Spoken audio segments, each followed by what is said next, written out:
distinguished guests, esteemed colleagues, dear friends.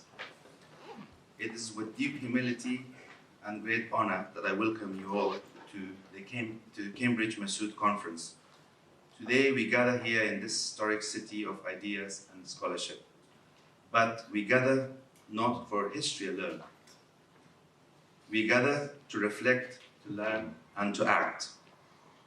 This conference was born from a simple conviction that the legacy of Ahmad Shah Massoud, his courage, his humanity, and his vision must not fade into memory.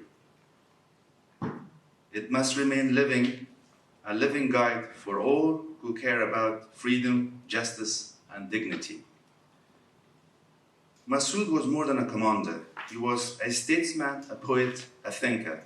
He embodied resistance not only in the Soviet invasion, but to extremism in its all forms. He stood for a plural Afghanistan where people of different traditions and beliefs could live side by side. When the world turned away, Massoud kept fighting. When he was offered power without principles, he refused it.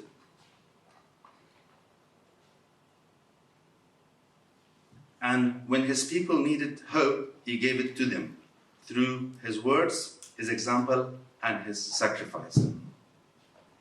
It is not lost on us that Massoud fell just days before 9/11, a tragedy that shook the entire world. His assassination was not only an attempt to silence a man, but an attempt to silence a vision of Afghanistan that rejected extremism and violence.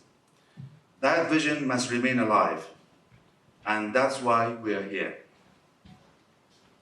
24 years after Massoud's death, Afghanistan is still once again at crossroads.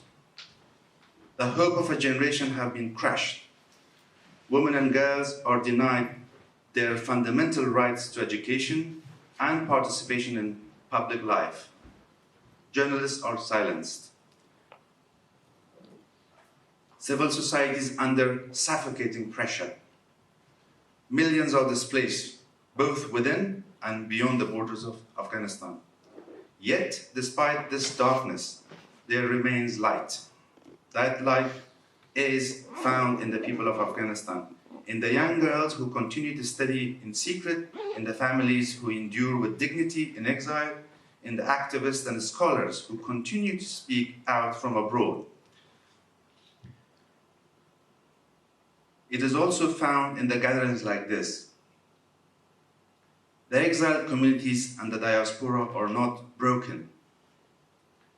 It is vibrant, engaged, and determined. If Massoud taught us anything, it is that even in the hardest of times, resistance and renewal is possible. We must ask ourselves, what is our duty here in Cambridge, far from Panjshir Valley and from Kabul? Our duty is twofold. First, to bear witness, to ensure that suffering of the people of Afghanistan is not forgotten, not drowned out by the noise of the global politics. Second, to build bridges between the people of Afghanistan inside and outside the country, between Afghanistan and the wider world, between past sacrifices and future possibilities. The diaspora carries not only memories of loss, but the responsibility of action. We cannot replace those who fight on the ground, but we can raise their voices, shape policies, influence opinion, and keep alive the dream of a free and plural Afghanistan. And we do not walk this path alone. Afghanistan's story is linked to that of wider region, to Central Asia, South Asia, the Middle East, and Europe. The international community must not abandon its responsibilities. Security and human rights are intertwined. Stability in Afghanistan is not only a local issue, it's a global issue. The Cambridge Massoud Conference is a platform for all of this. It is a space where scholars, policymakers, activists, and students come together. It's a forum where ideas meet action. It's a place to honor the past while shaping the future. Our agenda today reflects that. We will examine the challenges of governance, the threats of extremism, the struggle of refugees, and the resilience of women of Afghanistan. We will debate solutions, not only the problems, and we will seek to articulate a vision of hope that is grounded in reality. Dear friends, Massoud's legacy is not one of surrender. It is a legacy of courage, of standing firm against tyranny until the principles we believe in are honored. That spirit must guide us here in Cambridge. Let this conference be not just a commemoration, but a commitment that we will not accept silence, that we will not accept despair, and that we will not give up on Afghanistan. On behalf of Mosaic Foundation and in the spirit of Ahmad Shah Massoud, I welcome you all to the Cambridge Massoud Conference. May our conversation be honest, may our solidarity be strong, and may our hope be unbreakable. Thank you.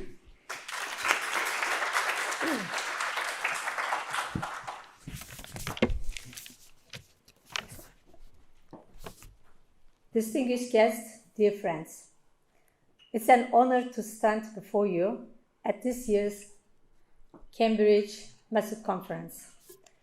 I do so not as an expert or a policymaker, but as someone who believes deeply in the power of human connection, solidarity, and compassion. When we speak about Afghanistan, it is easy to talk about geopolitics, strategies, or war. But as it is hard, the Afghanistan story is about people, families, children, women, communities.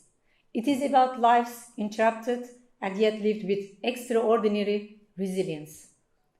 I think of the mother who hold their families together in exile, the young woman who risked everything to study, and the father who struggled to provide dignity for their children. This story reminds us that resistance is not only fought on the battle or in politics. It is also lived quietly every day in households across Afghanistan and the diaspora. Massoud himself understood the centrality of women and families in the struggle for freedom. He once said that the education of its daughters would determine the future of Afghanistan. Today, when girls are denied schooling, we are reminded of how visionary he was and how urgent that vision remains. As a woman, as a wife, and as a mother, I know how vital it is that we keep this perspective alive. Conferences like this are not only about high-level ideas. They are also about ensuring that the human dimension is never forgotten, that policies and strategies are rooted in the lived realities of people. Dear friends, we are here in Cambridge, a city that symbolizes knowledge, debate, and openness. Let us use this platform not only to analyze, but to empathize. Let us ensure that our work is guided by compassion as much as by intellect.